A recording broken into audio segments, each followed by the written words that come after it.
박근혜 대통령의 비선 실세 최순실 씨의 딸 정유라 씨가 덴마크 현지에서 전격 체포되면서 국내 수사당국이 송환 절차에 착수했습니다. 현재 심경 한 말씀을 얘기해 주세요. 지금 어떠세요? 애기가 그래서 보고 싶으세요? 정 씨가 범죄인 인도 등의 반발에 법적 대응에 나설 경우 송환 결정이 늦어질 가능성도 배제할 수 없습니다.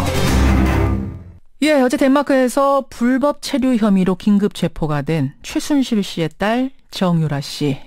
어제 뉴스쇼에서 저희가 그 독립 PD 박홍규 PD 인터뷰했던 거 여러분 기억하시죠? 그 박 PD가 저희와 인터뷰 직후에 정유라를 만나러 덴마크로 달려갔습니다. 예, 결국 만났습니다. 자, 박홍규 PD 다시 연결해보죠. 박 PD 나와 계세요? 예. 안녕하세요. 예. 지금 덴마크에 계시는 거죠? 예, 그렇습니다. 덴마크에 지금 올보르그라는 지역에 나와 있습니다. 어제 독일에서부터 한 1000km를 달려서 덴마크에 도착하신 거예요? 네네네. 예. 도착을 해보니 정유라는 어디에 있었습니까? 이쪽 이 지역이 올보르그라는 지역인데요. 예. 이 지역에 있는 그 관할 법원인 올보르 그 법원에 영장 심사를 받기 전에 준비하는 법정 안에서 만났습니다. 그러니까 경찰로 이제 체포된 뒤에 가고 나서 지금 이 구금 기간 연장된 요 재판 받기 직전에 만나신 거군요. 예, 그렇습니다. 예, 그 전에 인터뷰를. 아이는 옆에 없었던가요? 그땐 이미? 예, 아이는 없었고요. 정유라와 그 다음에 정유라를 변호하는 그 덴마크 현지 국선 변호인 이렇게 둘만 있었습니다. 국선 변호인. 가장 중요한 거 어떤 거 물으셨습니까? 마찬가지로 그 좀 이대 입학 부정 입학 관련 부분에 대해서 그 본인이 휴학을 하지 않고 독일로 넘어온 이유 그 부분하고 그다음에 세월호 7시간에 대해서 어떤 최순실 씨 어머니 최순실이 들은 이야기 없는지 그다음에 해외 재산 도피 부분에 대해서 그런 여러 가지들을 좀 이야기를 나눴습니다. 다 녹음하셨죠, 그거? 예, 그렇습니다. 예, 그 녹음분을 저희가 박 PD로부터 받았습니다. 여러분 뭐 다는 못 들려드리고요. 잠깐만 정유라의 목소리로 들어보시죠. 저는 아예 그땐 학교를 간 적이 없었고 담당 교수님이고 뭐 하나도 모르는 시절이었어요. 제가 아기를 낳은 지 얼마 안 되고 바로 독일로 왔거든요. 2달 만에 독일 와서 바로 여기서 말을 탔어요. 그러니까 교수님이 누군지 사실상 이런 거 확인할 수 있는 방법이 하나도 없었어요. 저는 회사 일 같은 건 아예 모르는 게 항상 저희 어머니가 사인만 하게 하셔가지고 저는 아예 내용 안 했건 모르고 제가 박근혜 대통령을 뵙긴 뵀는데요. 마지막으로 뵌 게 저희 아버지 그게 언제예요? 일하실 때 뵀어요. 일단 그 주사 아줌마 백 실장님이 누군지 알 것 같고요. 차은택 씨도 전 딱 한 번 봤어요. 이게 지금 정유라 씨 목소리예요? 예, 그렇습니다. 생각했던 것보다 밝아요. 톤도 높고. 예, 그렇습니다. 사실 처음에 제가 그 법정에 도착해서 정유라 씨를 처음 이렇게 마주했을 때 상당히 그 수많은 취재진들한테 좀 둘러싸여 있고 그 안에 법정에서 좀 당한 모습이 역력했는데 이후에 이제 그런 질문들을 주고받고 이야기를 이어나가는 상황에서는 상당히 좀 차분하게 냉정하게 하는 모습을 유지를 하면서 본인이 어떤 해명하고 싶은 이야기들을 좀 적극적으로 이렇게 표현하는 그런 모습을 좀 엿볼 수 있었습니다. 적극적으로 해명하는 이 얘기는 그러니까 이런 질문이 나오면 난 이렇게 대답을 해야지라고 준비된 듯한 모습? 예, 저는 좀 그렇게 느꼈습니다. 왜 그러냐면은 일단 뭐 백 실장이라든가 차은택 법 같은 경우는 사전에 저희가 질문하지 않은 질문임에도 불구하고 자기가 본인이 먼저 이야기를 하면서 해명하는 모습을 보였고요.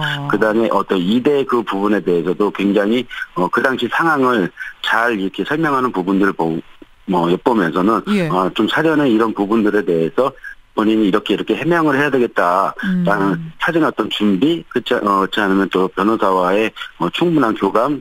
이런 부분이 있지 않았나. 좀 그런 의구심이 좀 들었습니다. 그러니까 저 사실은 이게 긴급하게 체포가 됐다 그래서 또 아이도 막 같이 데려오고 이랬다고 해서 상당히 당황하고 뭔가 좀 막 나이도 어리니까 울고 있고 이럴 줄 알았는데 당당하게 담담하게 준비된 듯한 답변을 적극적으로 해명하는 모습에 좀 놀라셨겠군요. 예, 그렇습니다. 예. 지금 질문 내용들을 잠깐 보니까요.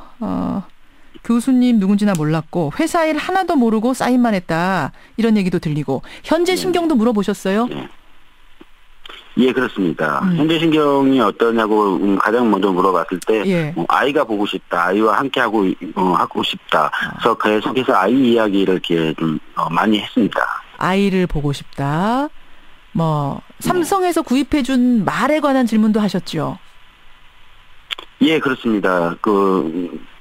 삼성에서 사실상 고가의 말을 구입을 해줘서 현재 정유라가 씨가 있던 집에서 불과 10분 거리에 승마장이 있기 예, 때문에 예. 혹시 그 말을 승마장에 아직 있고 그 말로 계속해서 어떤 승마 연습을 하지 않았나라는 좀 의구심이 있어서 그 말이 지금 현재 남아 있느냐고 물었을 때 예. 삼성에서 나와서 말과 차를 모두 데려간다고 해서 본인은 그냥 그러라고 했고요. 그래서 자기는 현재 본인의 새끼 말과 예. 한국에서 데려온 말 한 필만이 이곳에 있다라고 이야기를 하기도 했습니다. 삼성에서 구해준 말은 차와 말은 가져간 걸로 알고 있다. 삼성에서 온 거라는 건 알고 있어요?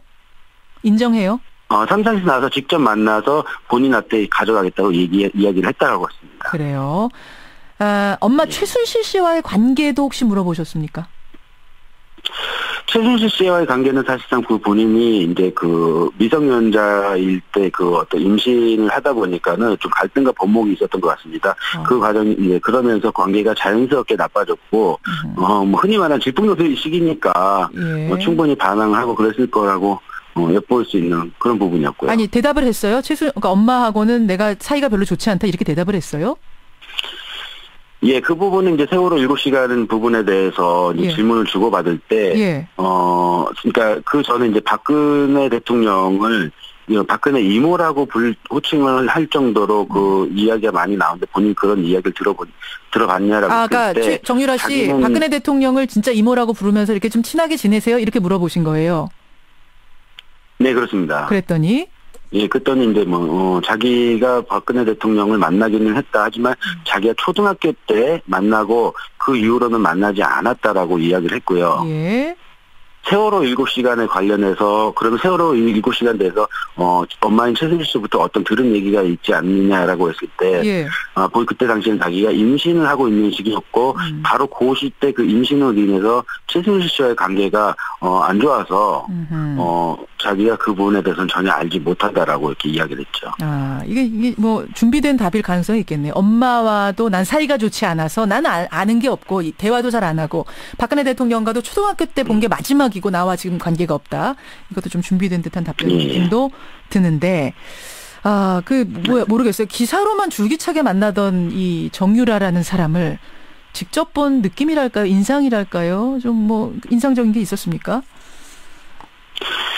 사실상 지금 정유라 씨가 96년생입니다. 예, 한국 나이로 지금 21살? 네, 그 정도 되는데 저도 그 또래의 조카가 있기 때문에 예. 직접 이렇게 봤을 때, 법정에서 봤을 때는 굉장히 좀 많이 당황하는 모습, 그 다음에 입술이 굉장히 메말라 있어서, 예.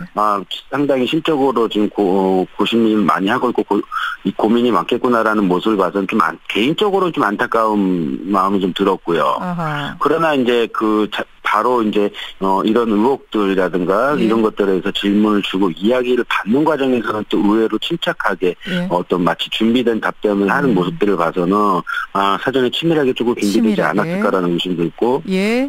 그다음에 이제 재판이 끝나고 나서 사조 구금이라는 이제 명령을 받고 나서는 이제 소리내서 울면서 소리내서 하는 울었어요? 모습들을 봤을 때 또다시 네네, 흐느껴 울면서 변호사한테 안겨서, 흐느껴 울기도 했거든요. 예. 또 그런 모습을 보면서는, 또다시 무너지는 모습을 보고서 그냥 역시 아직 나이가 어려서 이런 상황들을 감당하기에는 조금 힘들어하는 부분이 좀 엿볼 수도 있었어요. 그렇군요. 지금 엄마가 어떤 상태라는 건 다 알고 있죠? 그런 것 같습니다. 계속해서 기사라든가, 그 다음에 한국에서 이경재 변호사하고의 예. 어떤. 엄마 변호인. 그런, 해서 인터뷰 중에, 현재 변호사 선임했느냐를 했을 때, 서울에서 이경재 변호사가 도와주고 있다라고 이야기를 했고요. 예. 그래서 제가 묻고자 했던 거는 독일 이쪽 덴마크나 독일에서 변호사 선임했냐라는 질문이었는데 본인이 이제 이경재 변호사가 서울에서 이렇게 도와주고 있다라는 이야기를 해서 서울에서도 예, 이경재 변호사의 어떤 법적 조력을 받고 있구나라는 것들을 이제 감지할 수가 있어요. 알겠습니다. 지금 청취자들이요, 정유라 씨 목소리를 조금 더 들려달라 이런 요청이 막 들어오는데 일단 저희가요. 박홍규 PD로부터 받은 그 녹음 파일 전체를 다시 한번 지금 들으면서 혹시 2부에 시간이 되면요. 밖에 우리 PD분들에게 말씀드립니다. 시간이 되면 정유라 씨의 목소리를 조금 더 들을 수 있는 방법은 없는지 여러분 2부에 준비해놓고 있겠습니다. 의견 감사드리고요. 박홍규 PD 고생 많이 하셨어요. 또 연결하겠습니다. 예, 고맙습니다. 예, 덴마크 현지에 있는 박홍규 PD, 독립 PD를 통해서 정유라를 만나본 그 인터뷰 내용 좀 들어봤고요. 2부에서는요, 여러분. 정유라에게 학점 특혜를 준 류철균 교수, 이인화 교수, 이제 필명이 이인화죠. 이 사람에 대해서 그 답안지를 최초 공개한 김병욱 의원을 만나겠습니다. 도대체 어떻게 이런 엉터리 답안지가 나오게 됐으며 조교에게 협박까지 할 수가 있었는지 이 뒷이야기 2부에서 함께하죠. 예, 박흥규 PD 만났습니다.